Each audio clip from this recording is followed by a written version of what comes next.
ये कहानी है गौतम बुद्ध और एक दुखी भिखारी के बीच की बुद्ध मोरल स्टोरी, जिससे जीवन का बहुत अच्छा ज्ञान मिलता है।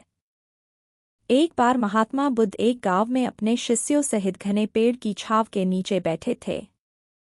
आसपास के गांवों से बहुत से लोग अपनी मानसिक समस्याएं लेकर महात्मा बुद्ध के पास आ रहे थे।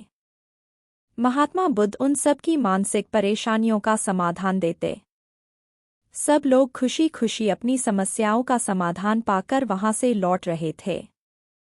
वहीं से कुछ दूर बैठा लोगों को बुद्ध के पास जाते देख एक दुखी भिखारी अपने भाग्य को कोसता हुआ यही सोचने लगा कि अभी कुछ देर पहले तो ये लोग दुखी मन से मुंह लटकाए उन महात्मा के पास गए थे, और अब इतना खुश होकर कैसे वापस लौट रहे हैं। आखिर माजरा क्या है, जरा मैं भी जाकर देखूं कि वो महात्मा ऐसा कौन सा खजाना बांट रहा है इन लोगों को। वे इतने प्रसन्न हुए कि उनके चेहरे लाल हो गए। जब वो दुखी भिखारी कुछ नजदीक गया तो उसने देखा कि ये महात्मा तो लोगों को प्रवचन देकर लोगों के दुख का निवारण कर रहे हैं। यह देखकर भिखारी के मन में भी तीव्र इच्छा हुई कि क्यों न मैं भी इन महात्मा को अपना दुख बताऊं। मुझे भी अपने दुख का समाधान अवश्य मिलेगा। बस फिर क्या था, समाधान पाने की लालसा लिए भिखारी महात्मा बुद्ध के सामने पहुंचा और हाथ जोड़कर प्रणाम करते हुए बोला, हे महात्मा बुद्ध, मैं भी लोगों की मदद करना चाहता हूँ। मुझे लोगों की मदद करने की बहुत इच्छा है, लेकिन मैं कैसे मदद कर सकता हूँ? मैं बहुत गरीब हूँ।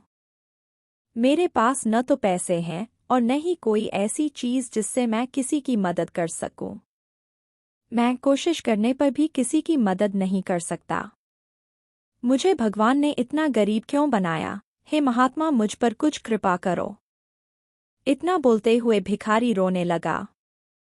महात्मा बुद्ध बोले, आप बहुत अज्ञानी हैं, क्योंकि आप अभी तक इस भ्रम में जी रहे हो कि तुम्हारे पास कुछ नहीं, जबकि दूसरों को कुछ देने के लिए तुम्हारे पास बहुत कुछ है।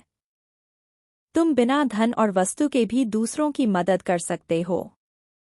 तुम्हारे पास जुबान है, जिससे तुम मीठे शब्द बोलकर किसी के दुखी चेहरे पर मुस्कान ला सकते हो। इन्हीं शब्दों की ताकत से तुम किसी के भी टूटते हौसलों को फिर से मजबूत कर सकते हो। इन शब्दों की शक्ति से आप किसी के भी मन में सकारात्मक विचारधारा के बीज बो सकते हैं और उसे गलत रास्ते पर जाने से रोक सकते हैं। तुम्हारे दो हाथों से किसी भी कमजोर या लाचार व्यक्ति की सहायता कर सकते हो। आपके दो आंखें किसी अंधे को रास्ता दिखा सकते हैं। तुम किसी के लिए दुआ कर सकते हो। यह हो सकता है कि उनके बुरे काम फिर से हो जाएं। आप किसी के अच्छे स्वास्थ्य की कामना कर सकते हैं, लेकिन अज्ञानतावश तुम अब तक इस बात को समझ नहीं पाए और इस भ्रम में अब तक जीते रहे कि तुम्हारे पास मदद करने के लिए कुछ नहीं। किसी की मदद करने के लिए धन और वस्तु का होना अनिवार्य नहीं है। बिना धन और वस्तु के भी हम कई प्रकार से लोगों की मदद कर सकते हैं।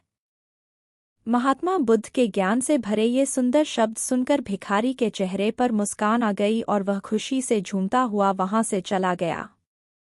इस बुद्ध मोरल स्टोरी से हमने क्या सीखा?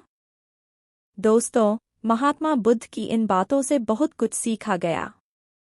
आजकल बहुत से लोग यह सोचकर दुखी होते हैं कि मेरे पास ये नहीं है, बल्कि जो आपके पास है उसी में संतुष्ट रहना सीखें और बिना मतलब के लोगों की मदद करें। इन्हीं से आपको परम सुख की प्राप्ति होगी। तो दोस्तों, यह बुद्ध मोरल स्टोरी आपको कैसी लगी जरूर बताना। इस कहानी को देखने के लिए आपका शुक्रिया।